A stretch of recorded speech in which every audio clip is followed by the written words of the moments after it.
Everyone say good morning to Wavy.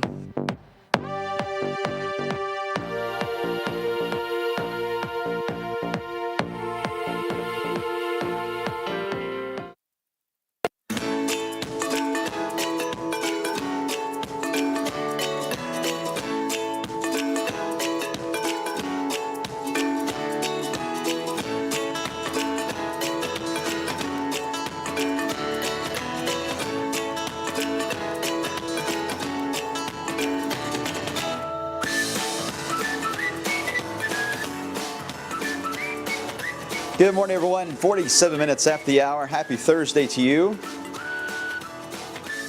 on this August 21st, 2025. Hope you guys are enjoying these cloudy days we've had the past couple of days. Kind of nice, and a nice little end right yesterday with the clouds breaking up right at the sunset time period. It allowed for a very nice evening outside. I got a lot of yard work done. I've been doing work inside, so I was like, all right, now it's time to get stuff done outside while I can. And then next week, hopefully, as the rest of you, I wish the same, be able to get outside and enjoy without having to do work and just be outside and enjoy this little fall preview coming our way. All right, we got a lot of folks on. Who was first today? Carrie, were you first on our YouTube? Yeah, you were first today, so congrats, Carrie. Ryan's like, I almost made it there. You did. What'd you say, Ryan? What a morning. Almost gave me winter vibes of the clouds, but not below freezing. Yeah, I don't miss the ice stuff. I don't miss the icy mornings. I love snow. I've always said if it can snow at 90, I actually would be a very happy person. But because it's the ice that is like, it's not fun to drive in, as you guys know. So for the snow haters that are out there, I know you're out there. I see you on there. I know you're there.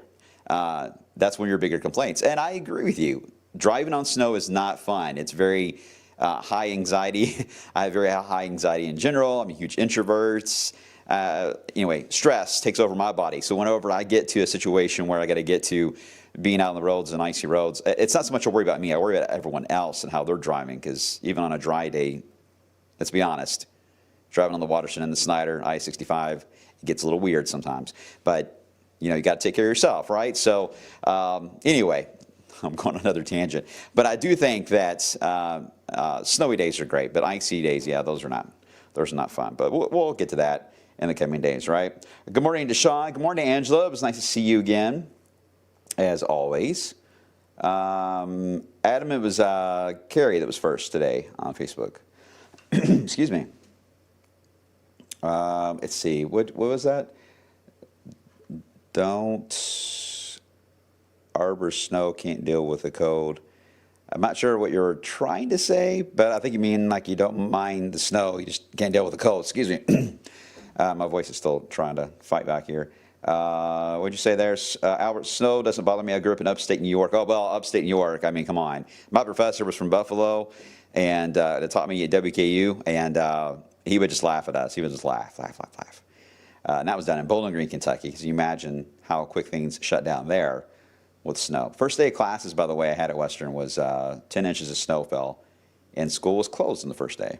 I remember that. I have very odd first days anywhere, whether it's work or at school. So maybe I'm just, I don't know if I'm good luck or a curse. Not sure. All right, let's get into it because several things I want to cover with you guys today. As always, I want to start with the countdown to fall. 32 days and counting until we get to the autumnal equinox. But as we've been talking about, you're not going to have to wait that long because obviously we're dealing with cooler weather coming our way as we get into next week. So as some of you have been logging on here today, you may have saw the push alerts or the notification on social media. And like, okay, well, Brian's going to be talking about the drought, but he also says he has an announcement to make. And I do.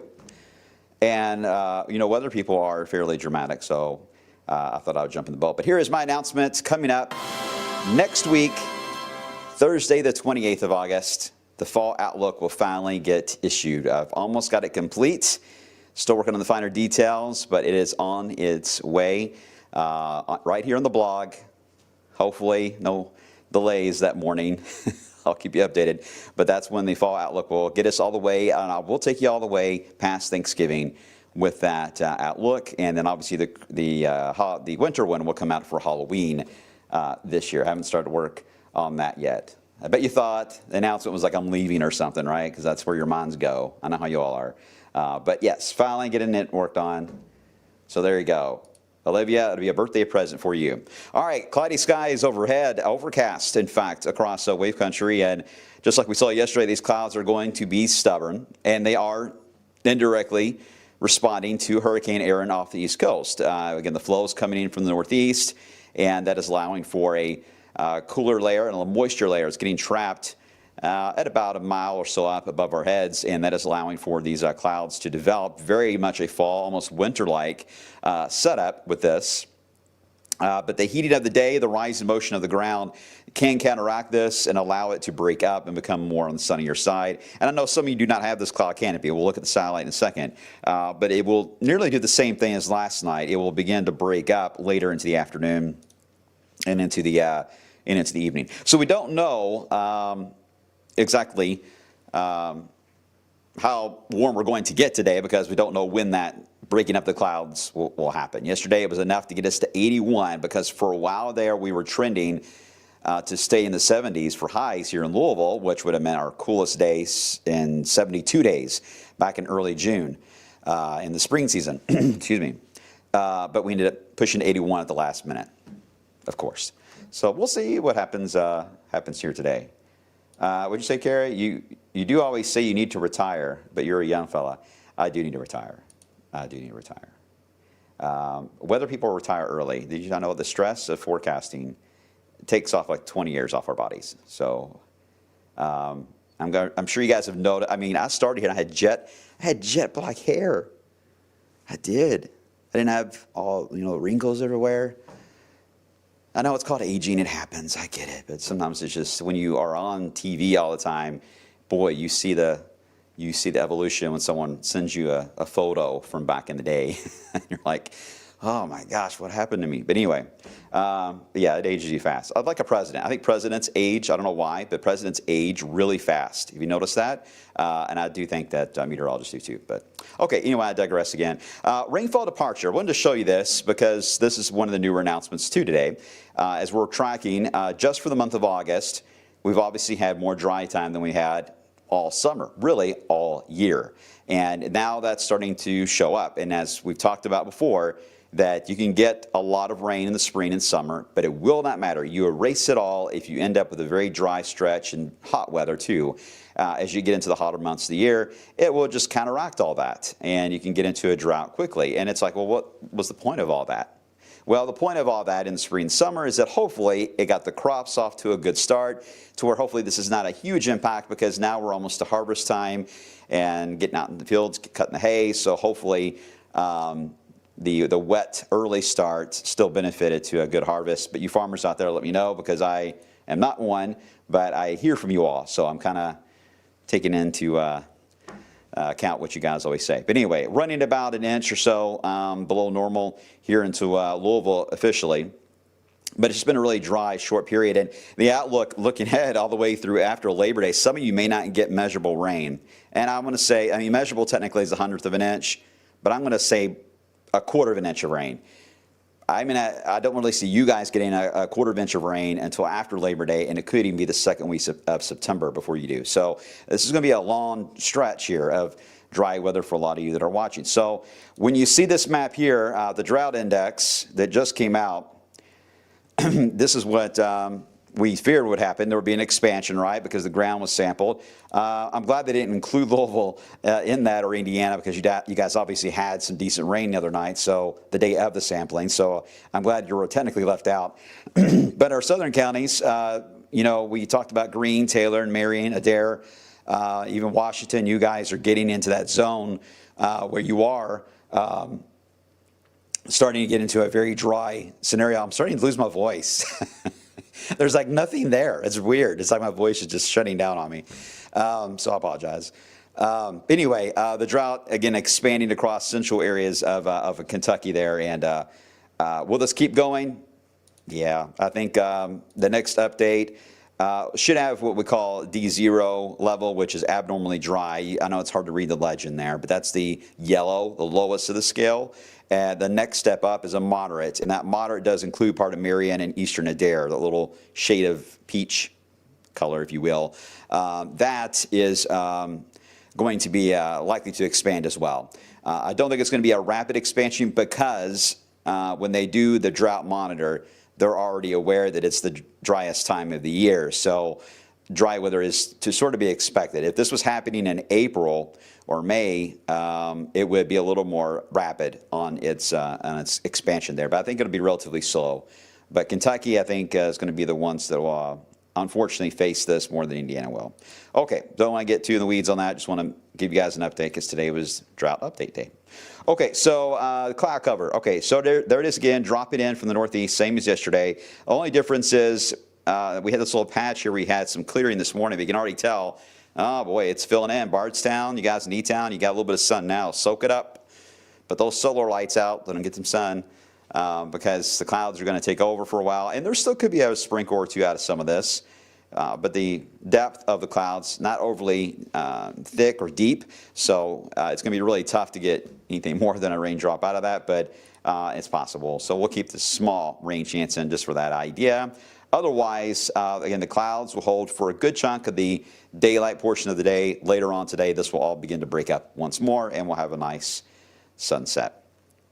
All right, here's Futurecast showing, I mean, it's a little aggressive on the rain because it is reading some of these cumulus clouds as showers. So we have to take that into account, but I'm just explaining it to you so that you understand that it's not looking like a lot of showers there.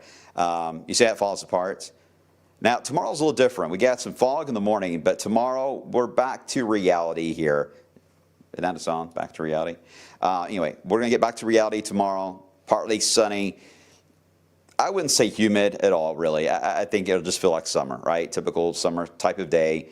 No shock there. And humidity levels are going to be high enough. We need to start watching southeast Kentucky. I think it's going to be more Saturday that you'll start to see some showers right in that zone that will begin to pop. And this is some of this is what we call orographic lift coming from the plateau there in Tennessee and the mountains in southeast Kentucky. That may help induce some downpours. That may get close to you in Adair and Marion and Taylor. I don't know if it'll go much further north than that. The rest of us should stay dry as we head into Saturday. And again, 90 is reachable, even a touch above that, but not the same type of 90 that we just recently had with those mid-90s in the area. And you can already see what's coming. This is our, I don't want to call it a season changer front. You guys know I declare those when we flip, and we have flipped to the next season. That's it. It's done. This one is not a season changer front. All right, I don't see it on the maps yet. We're a little early, but it's a teaser for sure. It drops down. You see a little bit of fuel with that late Saturday night and Sunday. Because it is a mainly nocturnal timing of its arrival, it may not be able to use the heating of the day to produce any showers. So because of that idea, again, a lot of us are going to miss out on rain altogether. And even if we got a shower of that front, it would be very, very light. So it's not even worth really talking about. But you will notice the difference more on Sunday than you will Saturday. Saturday is going to be your hot day. You're going to sweat when you run outside. It's a good pool day if you want to be out at the pool on Saturday. If you want to go to the fair, you love walking around on a hot day in the fair. Some people love that. Then there you go. Good setup. Sunday will be cooler, less humid, and a little breezy too. So have a decent breeze, and that will be the teaser that's moving in at that time. All right. Any questions before I get on to Hurricane Aaron that I can try to answer? Carrie, is Nashville considered the Ohio Valley or the Tennessee Valley? Nashville is part of the Tennessee Valley, or as they refer to it there, the Mid-South is how they call it in that area, especially on TV. John Belsky swears that the winter storm of '94 really kicked off his meteorological aging process. That sounds about right. That sounds about right. We've had a lot here, I feel like, that have aged us, a lot of big events since I've been here, but yeah, it's always one or two big ones that'll get you. Let's see. Would you say, Adam, aging happens quickly with HDTV 4K? You're right. I miss the days of fuzzy TV, right? And the rabbit ears. It's kind of nice. Okay, let's see. Everyone's good? No other questions right now? All right, well, get your questions ready if you have anything. I'll come back and visit y'all here in a second. Again, you can chat on YouTube, Twitch, X, Facebook. We're hoping to get TikTok soon on here, so if you guys have that. I have TikTok still. I haven't posted in a while. I need to do it. But it's Be Good WX, or Be Good Weather, but WX is the abbreviation we use. But Be Good WX, and I try to do more behind-the-scenes stuff, too, with that. And I'm going to be doing one that I think is going to be a little different with you guys here soon, so keep an eye on my TikTok if you like the behind-the-scenes stuff here at TV.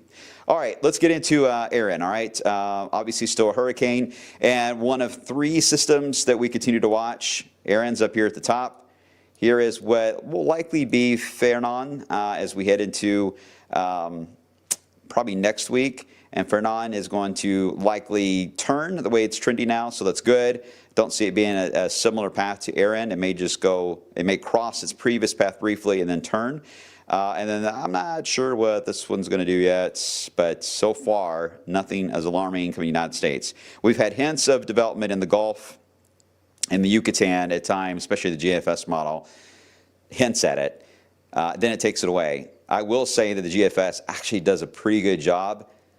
When it has those hints, you got to pay attention to that because it's trying to tell you something. But today, it does not have anything at all in the outlook all the way into September, but it keeps throwing hints out. So I think it's trying to say that for sure that's an area when we have to be watching down the road, but nothing in the near term. And so that, therefore, probably not anything in the next 2 weeks to worry about there.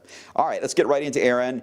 There it is. Oh boy, yeah, look at that swirl there as it continues to show those outer bands. It's on its way east, finally. It's pulling away from the Carolinas at the moment, but still grazing a lot of the, let me get to the infrared here, a lot of the beaches there into anywhere from the Outer Banks, Virginia, into Maryland. In fact, let me show you guys. This is into Ocean City, Maryland right now that you're looking at. And this is a live look there into Ocean City. You barely even see the camera, right? But that is the current setup outside where you got high waves, a lot of beach erosion taking place, and obviously rip currents have been so dangerous with the waves. Been approaching about 20 feet. All the estimates are more than 50 to 60 feet on some of the waves off the shore, just off from the Carolina coast. But yeah, what a, no one's on the beach today. They're into the Carolinas. All right, so that's Ocean City, Maryland too, by the way. But again, even Nantucket and maybe even Cape Cod may feel some of the effects of that as it moves up the coastline. Okay, so Aaron, Cat, I think a Cat 2 still, yes, Cat 2, 105 miles per hour, again now on its journey to the east. The models have done actually very well with its track, probably not the best on its intensity, but really well on its track, and now it heads out to sea, and we soon will say goodbye to Aaron. Thank you, Aaron. Okay, so what about us? Well, our yin-yang effect of Aaron is allowing for this drop to come into play for next week, our little fall preview that arrives given the front on Sunday. Still looking at a couple days in the 70s, lows at night in the 50s. Still could get some upper 40s in some sheltered areas. So typically I see this happen in Meade County. I don't, for some reason on Brandenburg, you guys always, the way you're positioned, you drop really low there compared to anybody else, sometimes anybody else in Kentucky. And then we have some spots in Indiana that can drop down too. But I think 50s are fair for lows for a lot of areas. I'm throwing Louisville on that. I think we could drop in the 50s in Louisville. But this blue outline is under 80. Temperatures under 80 will be found in that blue shade. So again, we're right on the edge of this, this cool wave here. Now, it eventually does lift. And that's where we start to run into forecast challenges at the end of next week into that following weekend. And that will get us into Labor Day. And that's where we run into issues because there are hints that, yes, this low does pull away from us, but it's slow to do that. But eventually, we're going to get a couple of waves of energy that will try to increase from the plains and move through the Ohio Valley or the Tennessee Valley and off the East Coast here. But the dome of high pressure will still be close by, so they're going to have to do a little bit of a UE, if you will, to go around that. What I've noticed, though, in the trends and looking at the longer term is that some of these systems that have been moving by have been really slowing down and getting cut off almost, and they spin. Some have them over Kentucky. Some take them and they spin them more into the deep south, some a little more off the East Coast. But they're slowing down dramatically. And I thought, okay, well, wait a minute. That's a sign that we're getting into a blocking pattern. So I took a look at what is a bigger signal for blocking, and that's the North Atlantic Oscillation. And yes, there is a dip that happens right at the point we get into Labor Day. The models, I guess this is the Euro, so it kind of has been fluctuating in previous runs, but the one with the black and white circles is the most recent. But you see that it's certainly at least hinting that that's going to be negative. Not as negative as the one we got now, which is a major blocking setup for the cool air to drop down. But the one for Labor Day is there. So what does that mean? There is a chance we could get a cutoff low. Now, that would be great. That would be great news on rainfall, because we would get rain without really a flooding scenario and without severe weather. And we'd have a chance to get beneficial rain, and temperatures would be held down dramatically with that. This time of the year, you get a cutoff low, you'll be lucky sometimes if you hit 70 for a high. So we'll see. I know it's going to be toward the holiday weekend, so some of you are like, we really don't want that. So it's early in the game, but I'm just letting you guys know what I'm looking at behind the scenes that's getting my attention and where I think this is likely to go. As we head toward Labor Day, maybe some type of cutoff low. But you'll see in the 10-day, there are hints of it at the very end where we account for that. So we're going to go with around 90, maybe up to 92. I wouldn't rule it out between Friday and Saturday. Those days will kind of split that potential. The front moves in. The drop happens on Sunday. Sunday looks good. Monday and Tuesday, Wednesday, perfect. Then we get into the end of next week, and that's where we get into a little messy scenario on whether or not we get a low in the area. So what we've done is we just increased the clouds for now, added a rain chance in, and just give us some time to fine-tune it. And we'll see what happens. There you go. Any questions? Oh, we got a spammer. Sorry about that. Sorry. I hadn't had a spammer in a while. All right, I think I got him. Hope I did anyway. If not, let me know. Renee, I think of the movie Splash when I hear Cape Cod. Oh, good Tom Hanks movie, right? Back in the day. Laboratory Weekend. Yes, that's Laboratory Weekend. Please no rain for Labor Day. I need business from my campground. I hope not, but again, the cutoff low would be the only kind of bummer if that happens, but I just want to let you know that that's possible. But if it's down to the south, then it'll miss us and we're fine. We just, we'll just end up staying dry. Cameron, we need to plan a meetup, a cool meetup for the team sometime down the road for all the followers. Yeah, that'd be nice. That would be nice. I was hoping to see a lot more of you at the fair, but I tell you what, we'll work on that. We'll work on that. We've talked about it. It's just, you know how life is. Everything goes by so fast. So we'll work on some of the finer details. All right, guys. I appreciate y'all. Thanks for watching, as always. And enjoy today, the cloudy skies. Get some yard work done. I highly encourage you to do that. And I will see you guys coming up on the flip side on midday at 11 a.m. sharp.